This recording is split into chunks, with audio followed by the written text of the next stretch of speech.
आदरणीय दर्शकबिन नमस्कार।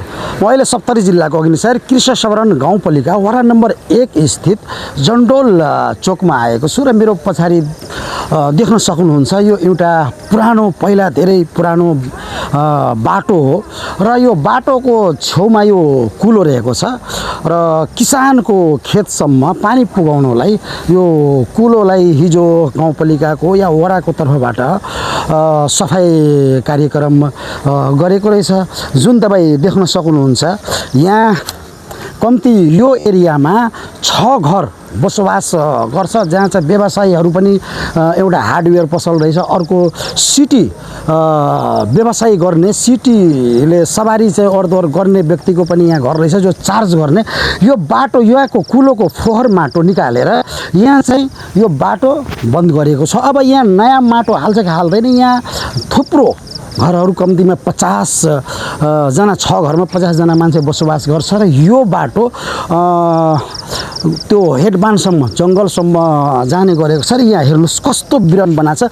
यहाँको मान्छे कसरी यहाँ जान्छ यस्तै फोहोरमा, कसरी चाहिँ यो घरसम्म पुग्छ र यो कुन तरिकाको स्थानीय सरकारले दुःख दिएको जनताको लागि गरेको हो कि एकजनाले दुःख दिएर अर्को मान्छेलाई चाहिँ यो सुख दिने भनेको कुन खालको प्रविधि हो?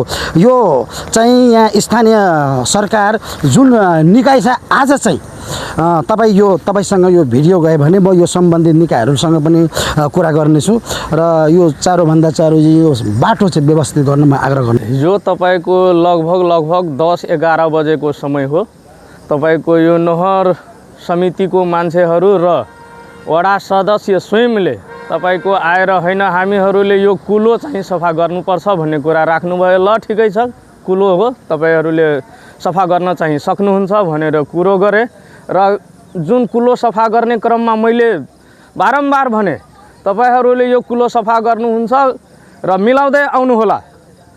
ठिकै छ, तपाईको म मिलाएर जान्छु भन्ने कुराहरू गर्नुभयो। फेरि तपाईको त्यहाँसम्म गए, त्यहाँबाट पनि उहाँहरूले भन्नुभयो त्यहाँबाट फर्केर गरिदिन्छु।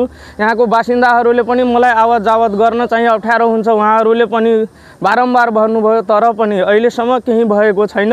हामीहरूलाई त्यो आवत जावत गर्न यति अप्ठ्यारो छ, तपाईहरूले आएर यो ठाउँमा पनि हेर्न सक्नुहुनेछ।